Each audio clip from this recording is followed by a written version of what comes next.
Switchcraft is recorded live 3 times a week on Tuesdays and Thursdays at 3 p.m. U.S. Eastern and on Saturday, whatever time I can get to it. Tune in live at twitch.tv/runjumpstomp. This episode of Switchcraft is brought to you by Northlight 36. Support Switchcraft and my other content over at patreon.com/runjumpstomp. There we go. Call that patron. Save. My throat is killing me. I'm getting sick, guys. And with E3 right around the corner, that is very bad. Very bad. All right. Let's see here. No, that's the wrong button there. Where is it? Where is it? Here it is. Switchcraft episode 194 is brought to you by Audible. Get a free book and directly support the stream by checking out Audible. They have thousands of books from every genre. You're definitely going to find something you like. In fact, today I just picked up the Ultimate History of Video Games, which I am very much looking forward to reading. And you can get that as your free book, again, by heading on over to runjumpstomp.com/audible.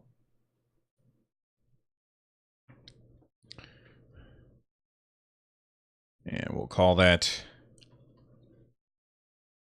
sponsor. Save. All right, we got all that stuff out of the way. We can get started on the real show. Okay. No, we can't. Okay, before we get started with the actual news, I just want to let everybody know that I am giving away a $60 eShop. $60 worth of credit of eShop. Basically, it's going to be 2 gift cards, probably a $50 one and a $10 one. And that's because we've got 200,000 times that people have downloaded the show since February. That's a huge milestone for us, and I just wanted to celebrate that by giving away the $60 worth of eShop credit, basically your game of choice. So to enter that, just head on over to runjumpstomp.com/giveaway. And speaking of giveaways, episode 200 of Switchcraft is on its way. It's coming up soon. And in honor of this, at Kill the Chickens on Twitter sent me a $20 eShop gift card to give away on episode 200. So on the day that I'm recording episode 200, make sure that you are here at twitch.tv/runjumpstomp when I'm recording that episode for a chance to win. I will, get the actual date available for you later. It really, with all the E3 stuff, I don't know if I'm going to do an extra episode here or there. So make sure that you follow over at twitch.tv/runjumpstomp, and one lucky chatter is going to win $20 of eShop credit during episode 200. So big thanks to at Kill the Chickens on Twitter. Whoops. Oh, I hate it when I do that. There we go. Name. Giveaway. Save. Nintendork says, if I win, I'm getting aces. Oh, that's awesome. It's a good game. All right. Let's see. Where are we here?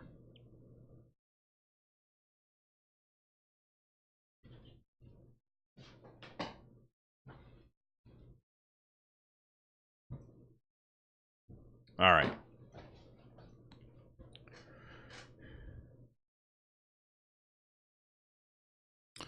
Let's see if this is going to work. I think we got it.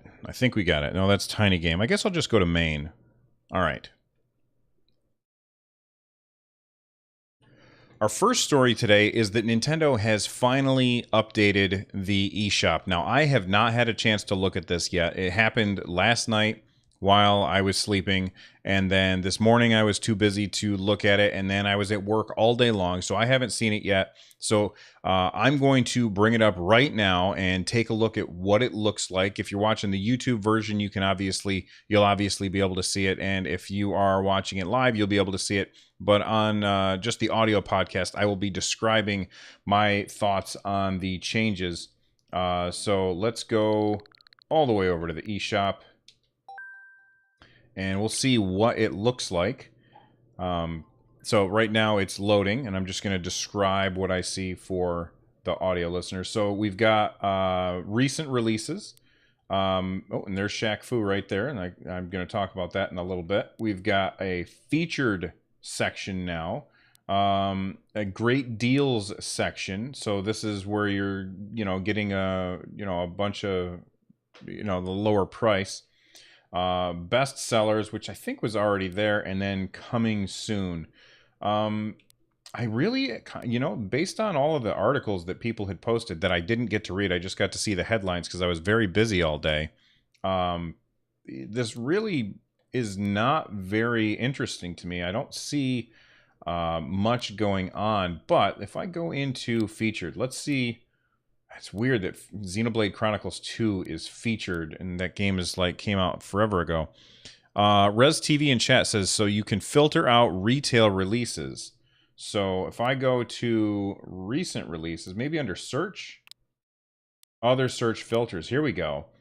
All right, so if I go under search, I can go under other search filters, and I can say include coming soon games. Games with demos I can turn on, and on sale I can turn on, and then I can clear features. And then over here on this side, I can go to bestseller. So on the right-hand side, there's an ability to filter this stuff based on price or release date.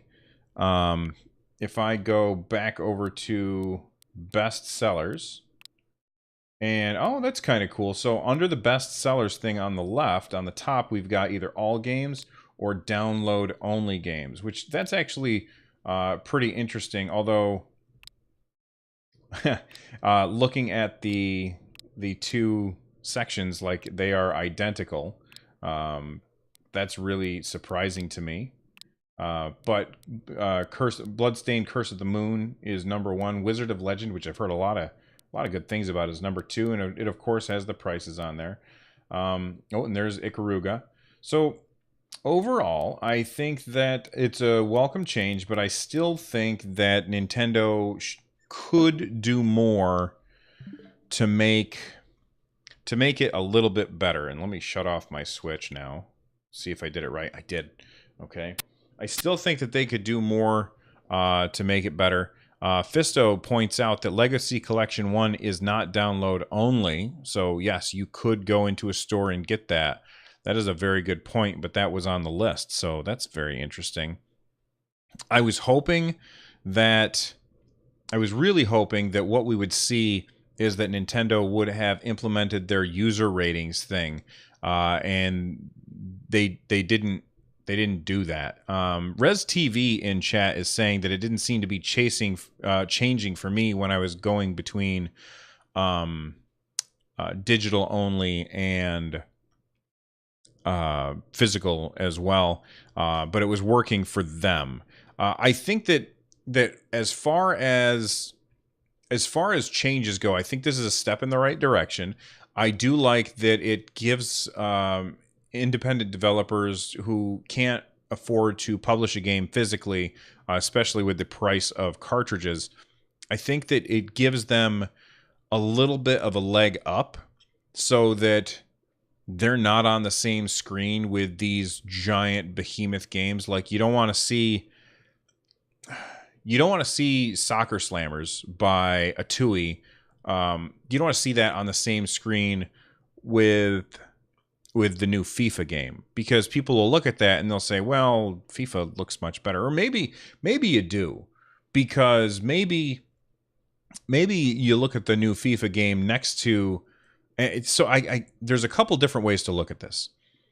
It's good to have a small game next to a big game. It puts them on visually and mentally at an equal place for the consumer.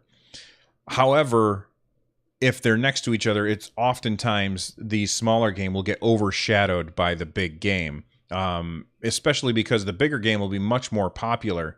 So by taking those big games that are also games that are bought in stores, tend to be by AAA developers or developers that have enough money to be able to do physical copies, by taking those out of the equation and taking all of the developers that can only do digital only stuff because they just don't have the capital to put something on the shelf. Taking all of that stuff out and cramming the digital only together, it brings them up higher on the top. So there's reasons why you would want to have your stuff next to the big games, and the reasons why you would want to have the big games kind of out of there.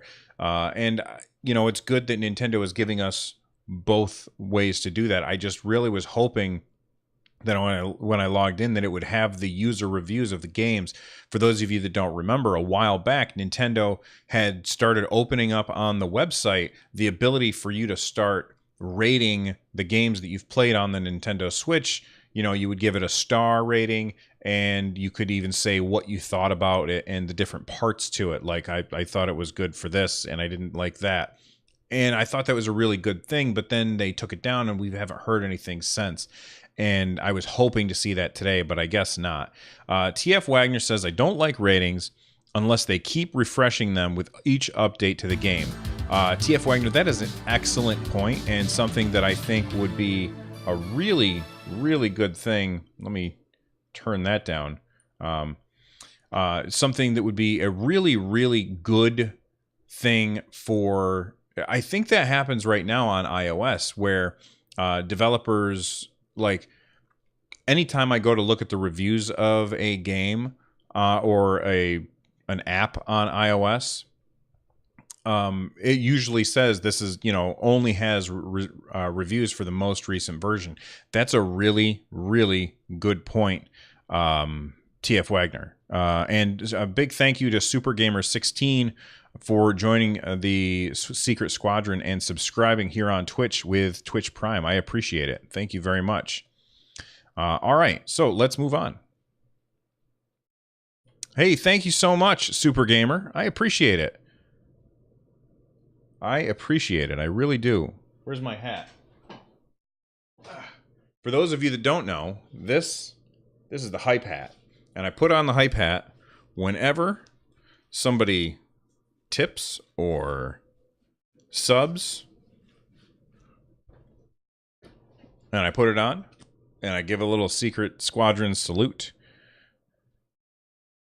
Green, okay, Green, I'll just call you Green. Green, thank you very much. I'm glad you like the podcast, and welcome to the live show.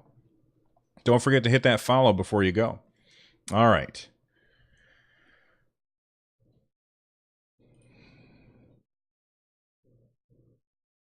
Now, let me hit translate tweet. All right, here we go. You ready? Oh, I might want to hit the record button, eh? By the way, small tip. I was just able to download Shaq Fu for free since I bought NBA Playgrounds last year. That's awesome, Green. All right. Where's the record button? Here we are.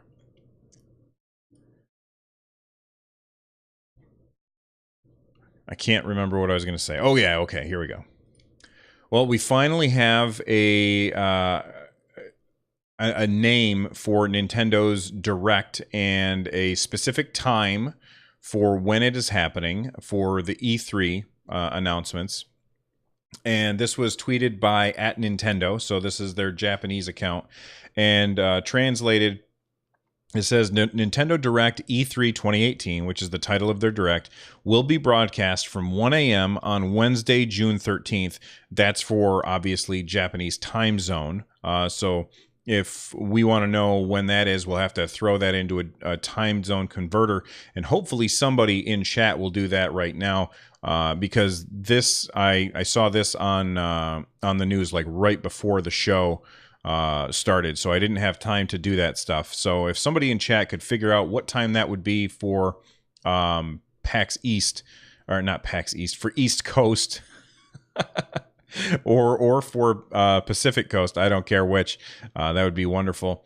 They said it will introduce the Nintendo Switch titles that will be released in 2018, such as Super Smash Bros. Tentative name.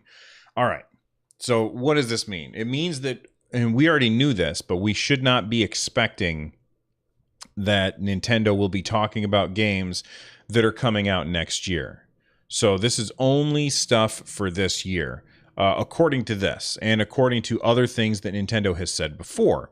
And that is very important, because that means everything that we see in that in the Direct is going to be something for this year. And I have a feeling, based on Mr. Kimishima's not announcement, but comments at investor relation things, based on what he has said before, then what we know is that Nintendo, I looked at chat and I got distracted, and now I completely lost my train of thought. So I'm going to start over because I can't remember where I was going with this. Okay, let's start over. All right, we finally have the title and time and date for when, you know what, let's stop for a second. Guys, before we go any further, that's the 13th of June at 1 a.m. Japanese time, but like, does that change it to the 12th when we come, because you're crossing the international date line? Does that mean it's going to be on the 12th for us, which is Tuesday.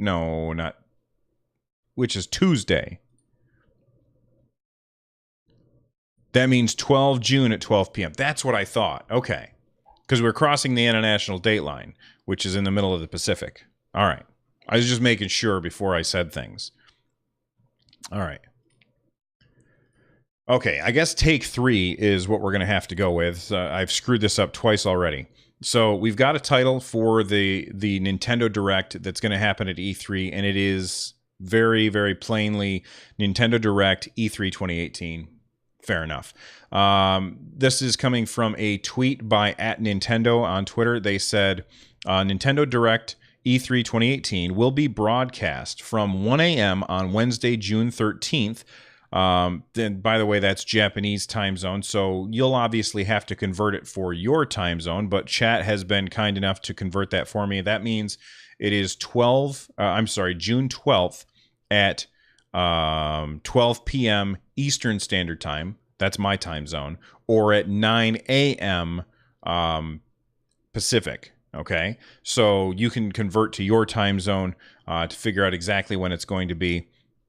Here's what's very important. In the past, Mr. Kimishima, who is the current president of Nintendo, at least until the end of June, which then will switch over to the new president, whose name I have forgotten, Fushibayashi, or he was the guy who was in charge of Zelda. Now, I can't remember now.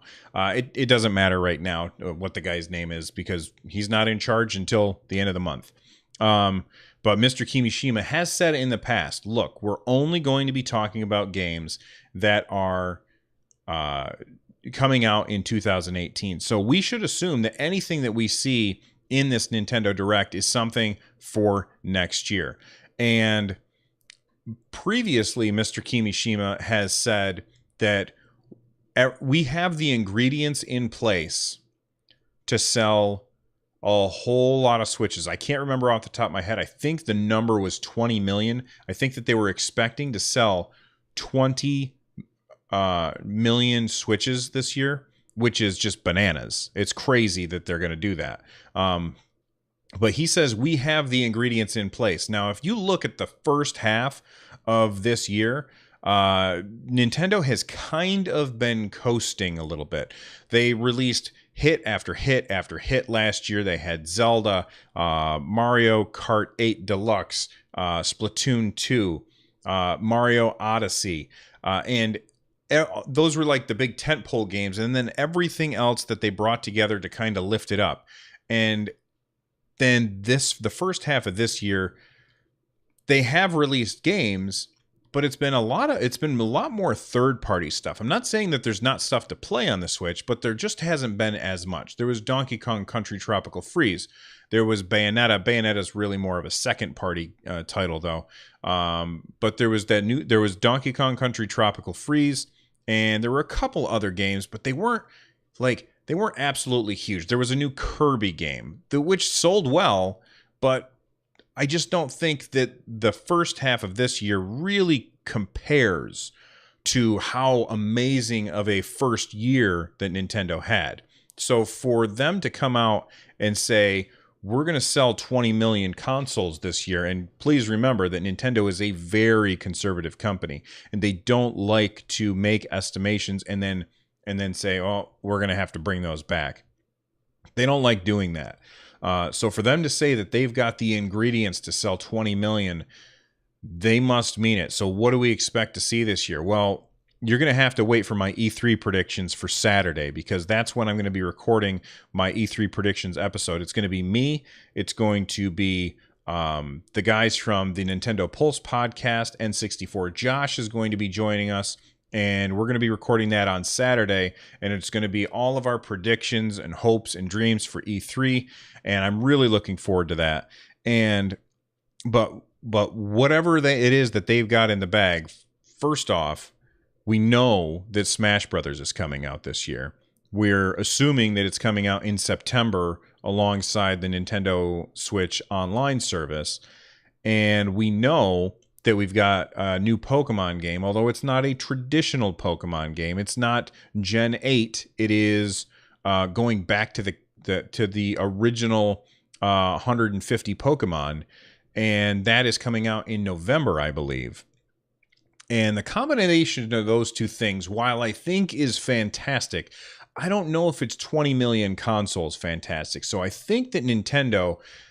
And I know there's a lot of people who are like, what are you, crazy? It's a Pokemon game. Yes, it is a Pokemon game, but it's not Gen 8. And the super hardcore Pokemon fans, I think that some of them are not really fans of Pokemon Go. Like, they probably played it a little bit, and then they said, this is really too light for me, and I want more RPG. And Pokemon Let's Go Pikachu and Let's Go Eevee, that feels a little... less, it feels, and I don't know much about it, but it feels a lot more like Pokemon Go than it does like any of the other Pokemon games for me. And while it's definitely going to push consoles, and Smash is without a doubt going to push consoles, it's Nintendo's biggest selling game, I don't know if those two things are enough to push 20 million. And for Nintendo to say ahead of time that number 20 million, I think they've got something big up their sleeve that we're going to see at E3. Now that I've said that, though, I want to make sure that we temper our expectations, okay? We always tend to get hyped up around this time of year. Oh my gosh, Nintendo's going to deliver us the moon, and we're going to have to, go back in time for 3 days to try and figure out a way to stop it. Sorry for the joke there. But Nintendo is going to bring us the moon, and we're always disappointed when they don't. So while I think that Nintendo has something big planned for E3 this year, I don't necessarily think that it's going to make everybody happy. And so we should also temper our expectations. And it's also perfectly possible that Nintendo has something up their sleeve, and they think, you know what, this is going to push 20 million consoles, and maybe they're wrong. They've been wrong before. We've seen it happen. So I'm very excited for the 13th, for me, it's going to be on the 12th, and we'll see what we get to talk about then. All right.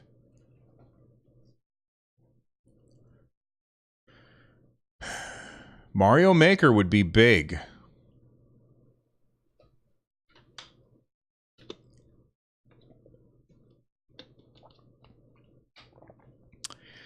Pudding, I don't see that happening. I don't see that happening at all. All right. E3. Save. We'll close that.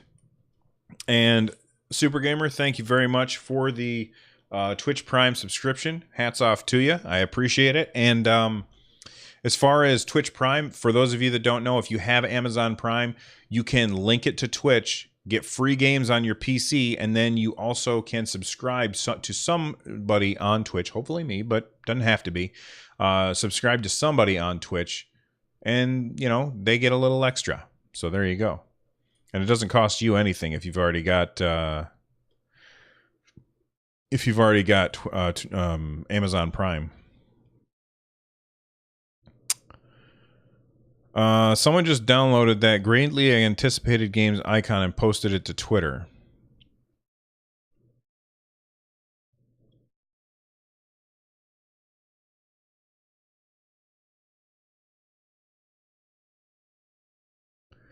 Whisper it to me, Rezd, if you don't mind. Super Gamer says that Pokemon Quest was their first game, or first Pokemon game. Well, the other ones are not like that, just so you know. All right.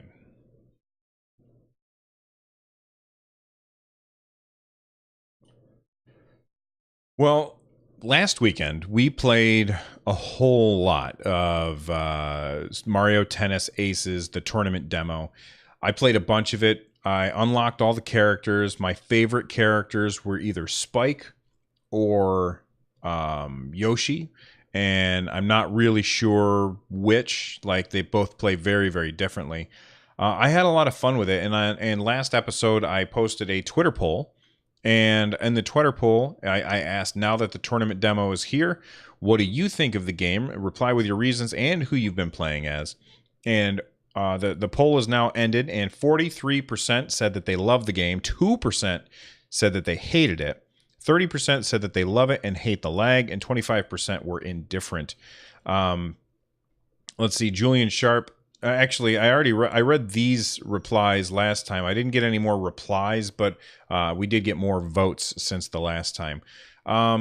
Overall, I think it's a really good game, and if I just make this rule for myself that I refuse to play against anyone who I refuse to play against anyone who has 1 or 2 bars on the Wi-Fi. I had a really fun time playing the game. If you are playing against anybody with crappy connection, then you're going to have a subpar experience. Now, a lot of people are blaming Nintendo's netcode for this. Some people are calling for dedicated servers, and there's a lot of people out there who have, like, I was one of the people who said, well, it'd be nice if they had dedicated servers, and I had quite a few people reach out and correct me. They said, well, you know, dedicated servers really don't help when you're talking about a 1v1 style game.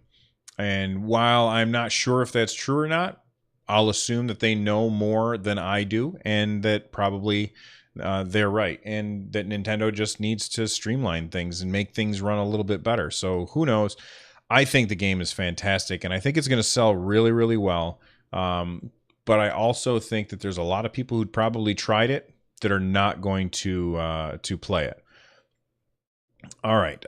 This just in. Rezzed TV, and if you don't want a spoiler for something that's going to be announced at E3, Rez TV just sent me a whisper in chat. And by the way, if you don't follow him on Twitch, it's REZD TV is the URL, and he is one of the hosts of Nintendo Pulse podcast.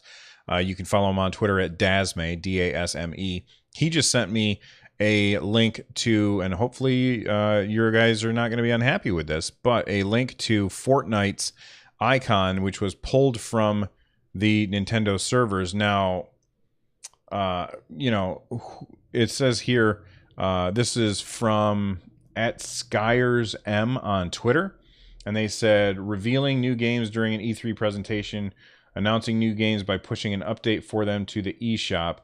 And I guess that they were able to grab the icon. Now, the icon's exactly the same as it is on the PS4, so it's really not that big a deal. But it looks like, you know, it's the worst kept secret out there. Everybody knows that Fortnite's coming to the Switch, and we're 90% sure that it's going to be announced at E3. So I'm not super surprised at this, but I am excited as somebody who enjoys Fortnite. I think it's a good game, and hopefully it has... The real question is, does it have motion controls? That's what matters to me. How do you know it will be a download now thing, Rezzed? Like, I didn't see anything in there that said that.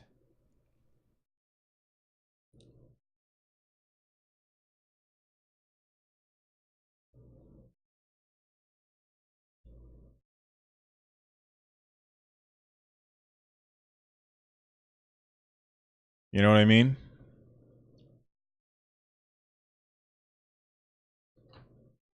Shoot, I just knocked down my Stream Deck. There we go. Just assuming since it's in the store already. Yeah, that makes sense, Rez. I thought maybe there was more to it than that.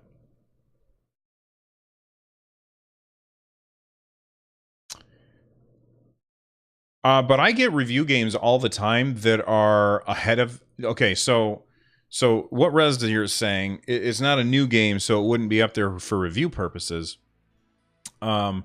I've got a copy of Ys 8 on my Switch, and that's not a new game. It was already out on the PS4. So the fact that I have it on my Switch, I mean, they can put older games on the Switch for download for people who have review codes. You know what I mean? And like their icon will be there as well. So it might just be a review copy. You never know. But I get your point.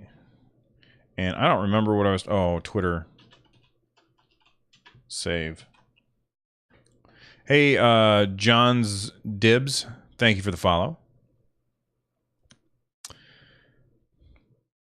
I don't doubt that it'll be a download now thing. I'm just playing devil's advocate. I agree that it'll probably be like, and you can play it right now. And everybody will put their phones away and pull out their Switch. Because everybody will be sitting in the audience playing Fortnite. All right, here we go. Oh, this is a good story.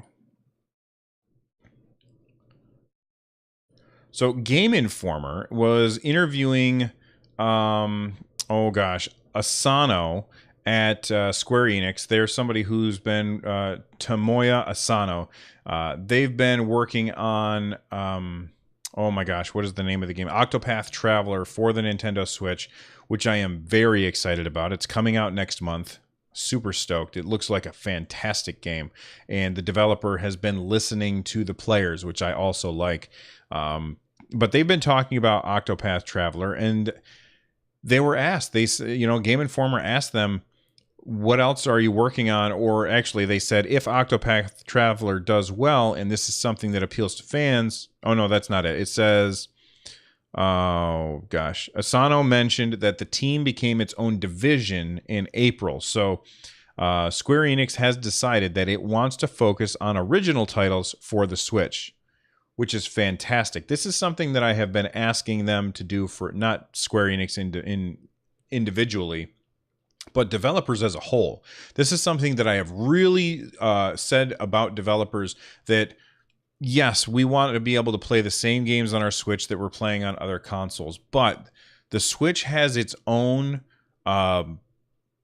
benefits and drawbacks. It has its own things. There are things about the Switch that makes it unique from the other consoles. If Nintendo had just put out something that was just like the Xbox and just like the PS4, I wouldn't be interested in it. Nintendo did something different, and I like that. And up until now, it's just been, well, let's just port stuff over to the Switch, things that we already have. And while I'm fine with that, because there's people who missed out on those games the first time around, I've been calling on developers to instead of just porting stuff, make something for the Switch. Don't make a quote-unquote dumbed-down version of a game that's on something else for the Switch. Make something that is unique to the Switch. Make something that uses the Switch's hardware and features, that's a unique set of features. And admittedly, this particular Nintendo console is the least different from the other consoles probably ever. So there's not too much that you could do, but do something to take advantage of the cool things that the Switch can do, and then port that to the other consoles instead of starting with the other consoles and bringing it to the Switch as an afterthought. And it looks like, Square Enix now devoting an entire division to developing Switch games. That's awesome. So Mr. Asano goes on to say, if Octopath Traveler does well, and this is something that appeals to fans, we want to focus on Switch. So please pick up the Switch if you want to play games like Octopath Traveler, which is really, really great to hear. He then also said he was asked if other games are already in development or if Square Enix's future on the platform is contingent upon whether or not Octopath Traveler succeeds. He went on to say, there are several other Switch titles we are currently working on for Nintendo Switch. Wait a little bit longer and we will work with Nintendo to announce them in the future. So that's awesome. One thing that I think that we'll probably see is something I completely forgot about, is that Square Enix recently got the rights to make Avengers games. And I don't think it was exclusive rights, because we also see, Sony is making a new Spider-Man game, right? And this is very interesting. The same way that Marvel has this linked cinematic universe where, the things that happen in the Thor movie affect the things that happen in the next Iron movie, that affect the things that happen in the Avengers movie. There's rumors that there's going to be this Marvel gaming universe where the games are taking place in this shared universe. And the first thing I read about this morning, and I didn't put it in the show notes because it's not a Switch specific story, was that Square Enix said that the next game that they are they showed like a little clip of it maybe a year ago or more. Just showed like some Marvel imagery and said that, coming soon or something like that. And there's rumors that it's going to be Marvel Ultimate Alliance, but not like a sequel, more like a reboot. And that whatever it is going to be linked to the Spider-Man game, which is coming out on the PS4. So it looks like they're going to try and do that, replicate that shared universe thing. And I think this is a brilliant idea. It's definitely something that they should do. And it's also something that I think that Disney should do with Star Wars. They should say, listen, instead of just giving EA the ability to make all the Star Wars games, we're going to say, let everybody make Star Wars games, and we approve of the Star Wars games and what happens in the story and that kind of thing, and bring them all together under a shared universe umbrella. I think that would be a good idea. And with Square devoting, that's not a word. With Square devoting an entire division to development on the Switch, I'm fairly certain that we will be getting whatever this Marvel game is that they're working on the Nintendo Switch. At least I hope so. There we go. And stop that. We'll name that Square. Save. I got to see how long that this is so far. Tracks. Align track end to end. Oh, okay. I'm going to have to lightning around the rest of this.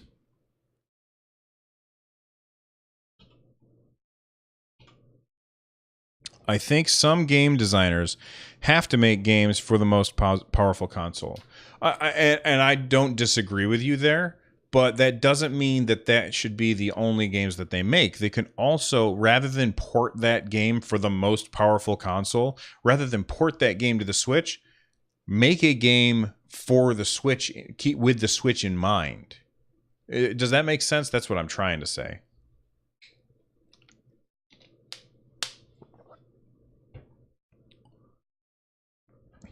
All right, Res TV says that Fortnite will be out on Tuesday. There you go. All right, I babbled a whole bunch, so I'm gonna lightning around the rest of these stories. Although they're pretty short stories anyway. So there are new officially licensed GameCube controllers for the Nintendo Switch in the pipeline. This comes via Nintendo Everything. There is a picture of these two controllers. They're made by Power A, and they are officially licensed controllers. It's got the Nintendo seal of quality there, and they look like GameCube controllers. Now, when I first look at this, one of the things that jumps out at me, first off, it says it's a wired controller in the picture. Can I make it bigger? There we go. It says that it is a wired controller. So if you are looking at the video, you can see it. And if not, I'm just going to describe. We got a picture of a black one and a purple one, and it says wired controller. But when I look at the cord on here, that cord very much looks like something that would detach, but I'm not sure. Now, it's not official from Nintendo, but you know, we'll see how it is. If you are somebody who only wants to play Smash via these, you know, the GameCube controllers, then this is definitely the thing that you're going to want to pick up. I'm assuming that these cords are USB and not traditional GameCube controller ports, because then Nintendo has to turn around and make more of the little converters that they have. I think that it's a good move for this to happen. Hopefully it's going to be high enough build quality. Next on the lightning round, we've got Blaze Blue Cross Tag Battle has new streaming guidelines. So if you are a Twitch streamer, and if you're not, you should be, because it's a hell of a lot of fun. They have said very important stuff about what you can do and what you cannot do when you are streaming Blaze Blue Cross Tag Battle, which is, I guess, a fighting game. I've never played a Blaze Blue game, but I guess this is featuring some characters from the Persona series. It says, stream matches to your heart's content, either against other players, local or online, or against CPU. Put together tutorials, that's fine. Show us your online shenanigans, that's fine too. Do not stream the episode mode at all. They don't want spoilers out there. Now, I don't know if I personally buy that this is because they don't want spoilers. I really more, and I don't know anything about Blaze Blue, so maybe this makes perfect sense. Somebody was talking to me on Twitter about this, about how it makes sense. But having somebody who's never played a Blaze Blue game, it said, don't show episode mode. And my guess, the way I feel, I disagree in the idea that this can spoil stuff, because you as the viewer have the choice of whether or not to watch the spoiled content. And for them to say nobody's allowed to stream it because it might spoil it for somebody, well, some people might not care. Some people might want to play the game and then turn around and watch somebody else experience the same thing. And it's just free advertising for your game. So this is something that's always kind of irritated me. I feel like this is more them just being afraid of what they don't understand. And they're saying, look, if somebody watches the story mode, they won't be interested in our game. And that's just not the way it works. I cannot count the number of times that I have streamed a video game on Twitch and had somebody say, oh, I've got to go buy this. It's advertising. Just use it as advertising. But anyway, Arc System Works does not want people streaming story mode, and they don't want you streaming any music-only content. Now, the music-only content I totally understand, but I don't like what they're doing here. I think it's a mistake. But guess what? I wasn't going to stream their game anyway, because I've never played that kind of game, or I've never played Blaze Blue, and it's just not something that really appeals to me. 4 more quick stories, I think. Pokeball Plus has a 3-hour charge time. So this is that little Pokeball that you can get that hooks up to either your phone or your Nintendo Switch, so you can play the game with a Pokeball. And it's going to be launched on November 16th alongside the game, but it has a 3-hour charge time. That seems kind of crazy to me, a 3-hour charge time for this. But I don't know. What do you guys think? Do you think 3 hours is too long or too short? Let me know. Not lastly, Shaq Fu is here. If you picked up NBA Playgrounds, you can download Shaq Fu for free from today, June 5th, up until July 5th. That's a 100% discount if you also own NBA Playgrounds. So there you go. It's finally here. Shaq Fu, a legend reborn. Somebody told me earlier in chat that one of the bosses is Justin Bieber, which I find hilarious. And somebody told me you can pit Obama against somebody who I didn't know who they were. Also hilarious. I think that this game has a possibility of being decent, but only time will tell. I'm not going to pick it up until I hear one way or the other. Team Sonic Racing, there is some video footage. Click on the link in the show notes to check that video out. And Ninja Kid from the NES Archive. NES Archive is where I go through the NES library, and the last episode that I did, I played Ninja Kid and had no fun playing that game, but it was fun making the video, so make sure that you check that out. Whew, that's it for the lightning round. Pro Controller is what, 30 hours? No, not 3. It doesn't last for 3 hours. The Pokeball takes 3 hours to charge. Okay? I don't know how long it lasts. I suppose that depends on what you're doing with it. Kill the chickens. I did not see that. Jurassic Park Jeeps and T-Rex Skull explosions. I gotta see that. I'm gonna have to check that out.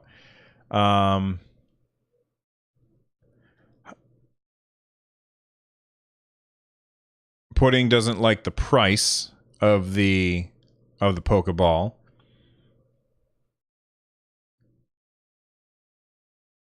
I miss his jokes. Oh yeah, Vaxxer's not here. That's why people are saying there's no jokes. All right, let's wrap it up, guys.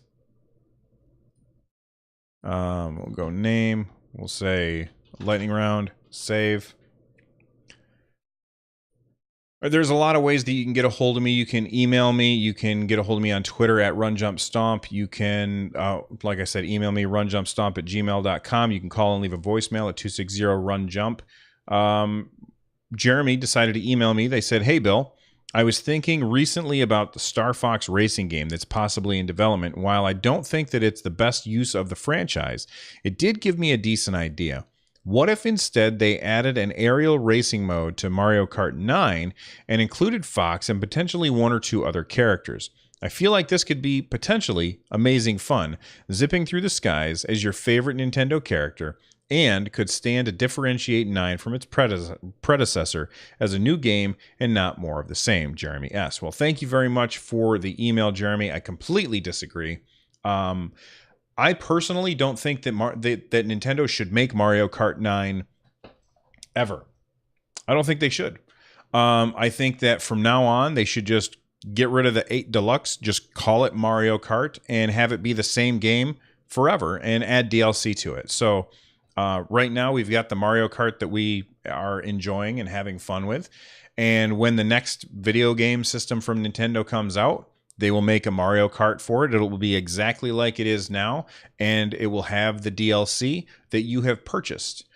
So instead of reinventing the wheel, no pun intended, instead of reinventing the wheel every time that they decide to make a new Mario Kart game, just keep it being the same game and continually update it with new tracks and new characters that you can buy for DLC. I think that would be a much better way to go about it, almost like a games as a service. Think of it like not a subscription, but I hate to say this, but okay, here I'm going to use a PC example. Guild Wars 2 on the PC.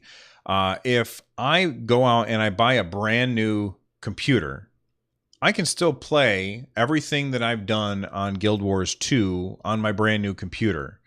If I buy another new computer, I can still play the same game again. Okay? And it just keeps looking better and better as I upgrade my hardware. And I think Mario Kart is probably, I don't want to say it's at the point where it's going to stop looking better, because somehow they always make it look better. But it looks so amazing right now. I really don't see the point of making a Mario Kart 9, especially on the Switch. So I just want them to give me DLC, give me more tracks, because inevitably what they do is when they make a new one, it's not going to have as many tracks as the one that we have now has, because that one already has like 50 tracks, and it had to get there by adding 2 DLCs. So I want to keep what we already have when we go to the next system and just add to it. And that's how I feel. And as far as adding a flight mode, I mean, Mario Kart already kind of has a flight mode. And I get what you're saying, that you don't think that it's that the Star Fox as a racing game is the best use of a franchise, but I also feel like that's a great idea for a way to differentiate a racing game from Mario Kart. You have a game that plays incredibly different from Mario Kart, but it's also a racing game. And I think that could be a real winner. And I'm excited for the idea of a Star Fox racing game, even though it would never happen. Captain Logan says, so you want the same method for Minecraft applied to Mario Kart? Captain Logan, yes, that's exactly what I want. Everything that I have already bought just keeps moving forward. And when there's a new version or a new hardware out, I have to buy the next version, but it has all of the previous stuff. And I think that would be great, and allows me to play with the people who are on those versions as well. Let's see. Super Gamer 16 says 3 hours is going to be long for people who want to play right away. All right, so Super Gamer 16 is talking about the 3 hours to charge the Pokeball. That's not how long it lasts. I don't know if I said that. That's how long it takes to charge it. How long it lasts, I suppose, depends on what you're doing, because it has a lot of the features that probably won't get used when you're using it with console, but will get used when you're out and about. So who knows how long it's actually going to last. I got a review from PuttyCat1 on the UK Apple Podcast. They gave a 5-star review. Thank you very much for that. And they said, I find this to be the best Switch podcast I listen to. The episodes are a perfect length. Well, not this one. This one's a long one. Sorry. Where the news is short and to the point, but there's also time for discussion. I listen to this oh my God, I can't read today. I listen to this on my walk to work. Regular episodes every week is also a plus. Love the podcast. Well, thank you very much. If you want to help support the show, review the podcast. It doesn't cost you anything but just a couple of minutes of your time, and it definitely helps us out. So I very much appreciate this. If you want to watch the full show, but you feel like you're missing out by only hearing the audio stuff, and you are missing out on some discussion, head on over and watch it over at my Twitch page live at twitch.tv/runjumpstomp whenever I'm recording it live. Make sure you follow and you'll get an alert when I go live. Or if you can't come to the live shows, make sure you swing by the YouTube page, youtube.com/runjumpstomp. I post the YouTube videos right after I'm done recording. I don't even edit them. I just upload them. Everything is self-contained, and you end up with the whole thing, because the audio is usually a little bit slower. Not slower, shorter is the word that I meant. Finally, if you're looking to support my content, head on over to runjumpstomp.com/thank you. There's a whole bunch of links there that will help me create more content. And big thank you to everybody who's already supported. And of course, the show would not be the same without the live chatters.